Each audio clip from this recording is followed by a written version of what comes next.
Tiffany Young, Executive Director of the Hartford Yard Goats Foundation. Welcome to this month's edition of Foundational Community Conversations, where the focus is women making history in our community. Today, I welcome Miss Sasha Allen, Editor-in-Chief of the Northend Agent.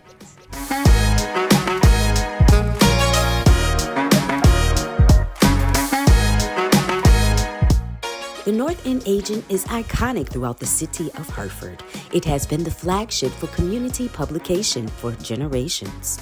Although times have changed, Editor-in-Chief Sasha Allen is the woman behind the innovative approach to connecting the community to pertinent issues, people, and changes. Today, I am excited to welcome Editor-in-Chief of the Northend Agent right here in Hartford, Connecticut. Welcome, Miss Sasha Allen. Hi, guys. Miss Sasha Allen, tell us a little bit about you and what it is that you do right here in this community. So I am the owner of several businesses, and most people predominantly know me for owning Northend Agent's newspaper. And we are Connecticut's largest and oldest Black publication. We're the second oldest along New England.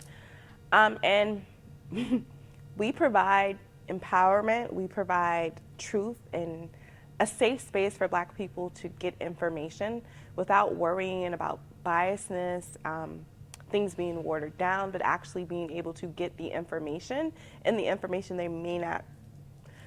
I get in trouble for this a lot, sharing things I'm not technically supposed to release. But I believe that our people need to be empowered and equipped and know what's happening so that they know how to navigate these systems, especially systems that have been put in place to cause failure for us.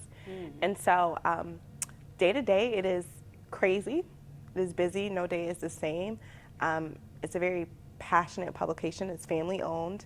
We'll be turning 48 on March 27th. Congratulations Thank on that. you. What an accomplishment. It is such an accomplishment. So grateful for the work and my dad of founding the publication and the partnership of him and my mom in maintaining the legacy and passing it on to me and my sisters. And so if you're reading Northend Agents now, it reads it reads totally different than it used to read. You can tell that there's a shift in the content and the focus. It reads, you know, with a little bit of a millennial edge and a Gen X edge, and still honoring the roots and recognizing that the roots need to transfer and transition. In our community, legacies don't often get passed to the next generation, and we are just immensely grateful that we are still standing and we've been able to maintain this institution and move it forward in so many different exciting ways. Yeah, and you know, you talk about you and your sisters, right, are really on the ground doing the work to really continue this legacy as Northend Agent. And I was sharing with you before the cameras started rolling that I remember Northend Agent as a little girl. I feel like it's been everywhere. So then when I started seeing it on social media, I was like, Northend Agent, I'm just used to opening the paper. But that innovation, I think, has so much to do with, one, you being a woman. Absolutely. And sometimes we don't give ourselves enough credit for that, because I never in a million years would think that I would see, of all things, Northend Agent on the social media. And not just on it, I mean, doing your doggone thing on social media. Absolutely. Thank you. I have to give kudos to Indira. She's responsible for social media. I just pop up when necessary. She's doing an amazing job. There's continuous interviews and taking journalism to another degree under her tutelage, and I'm just immensely proud of her and the work she's doing. If you go on the website now, you can actually get the paper. If you don't make it to the stands, you've got options. There's no reason not to be reading us.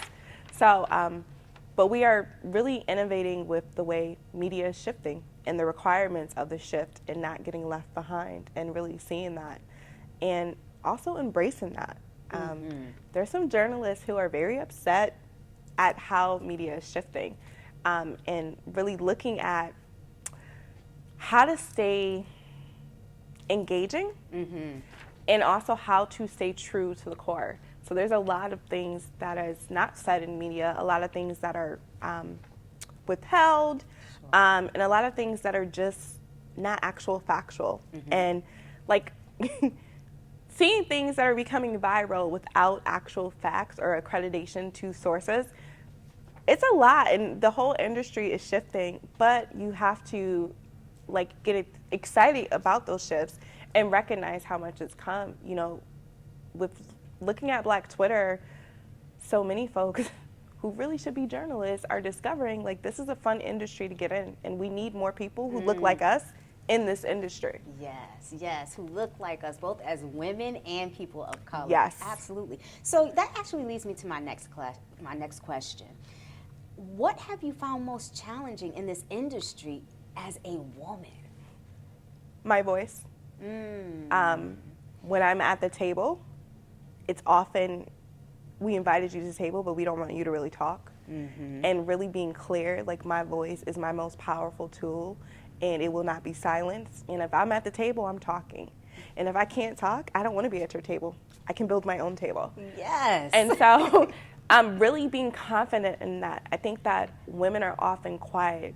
We're told, you're too much, you're doing too much, you're too loud, you're too boisterous, and really being clear that I am that. And it does not stop me from doing my job. It makes me better at that, and I'm not going to stop being too much of anything for anyone. When I am at the table is often filled with men, and I might be one of two of women there. And also, I'm one or two of the Black people who are at that table. That is intimidating. That is very uncomfortable. It's very uncomfortable when you speak something and it's ignored, but then a man says it like 30 seconds later, and it's like, oh, he's so intelligent, and you're sitting there like, I just said that. That is the biggest challenge, in staying true to that and remembering that I had a really radical father who really uplifted his daughters and believed in them being critical thinkers and having space to speak.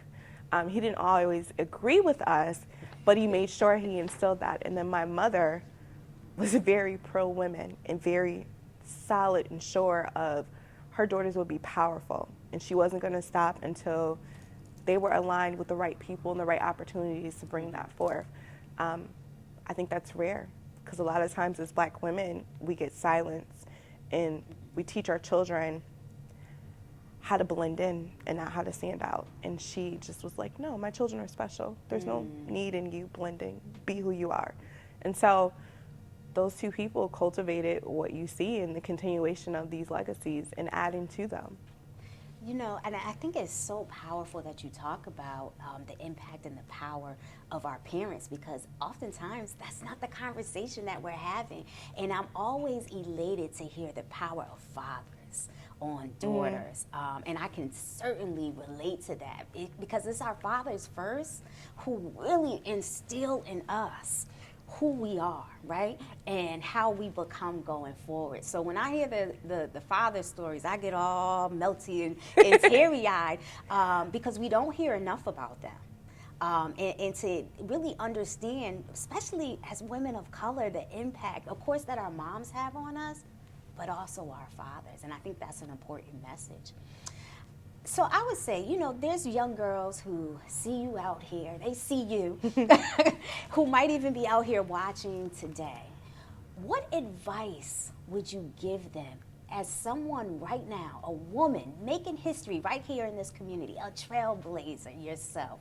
What advice would you give these young ladies? Believe in you. I don't care what anyone tells you.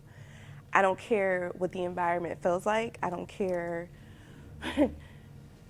Even if you're not confident on that day, believe in you.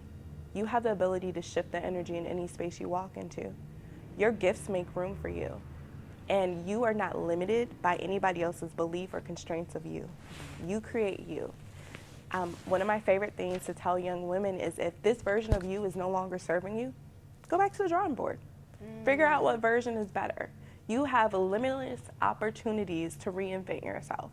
And so if you notice, I'm making too much noise and it's not causing the effect and the change I want, okay, wisdom says pull back and be still and use discernment to figure out what tool would work better. But you can't do that if you don't believe in you, your innate being, who you are, and secure in your space as a woman. This world is going to tear you down. This world is going to make you feel like you are not as important and as if what you are doing doesn't have the ability to shift everything. If I listened to anybody who doubted me, I would not be here. If I listened to anybody who spoke against me and created a hostile environment, I would not be here. But I believed in me. And when I did not believe in me, I had a village, and that village believes in me. Get you a support system. Get you some people who are going to cheer you on, who are going to pour into your cup when there is nothing there. Get you some people who can see your potential, not only nurture it, but support it and hold you accountable.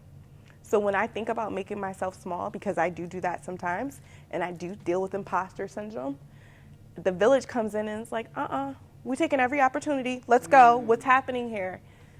But if I don't believe in myself, none of that works. Believe in you. You're capable of more than you. You're capable of more than you even realize.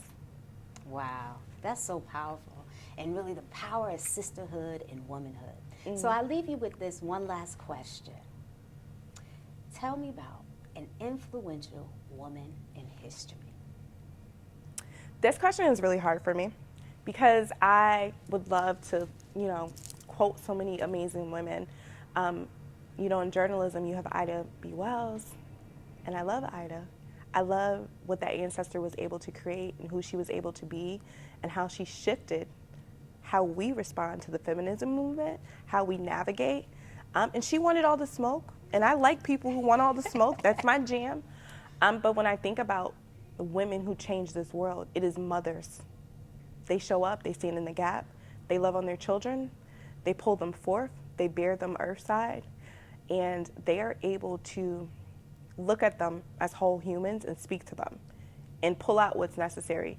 Any great woman you see had some time with her mother or a mother figure nurturing her and doing that and making sure that she was equipped and prepared for this world to the best of her ability. And if we don't acknowledge the mothers, the creators of all things, there is no world to exist in. And so my mom, Yolanda, she's it for me. She's created everything I know, everything I stand for, and she is my world. And there isn't any other woman who affects it, who has instilled changes and really birthed it looking at the world in a completely different way than her. So she's my person. All right. Well, thank you so much, You're Miss welcome. Sasha Allen, Editor-in-Chief of Northend Agent. Thank you for joining us for Foundational Community Conversations. I'm Tiffany Young, Executive Director of the Hartford Yard Goats Foundation.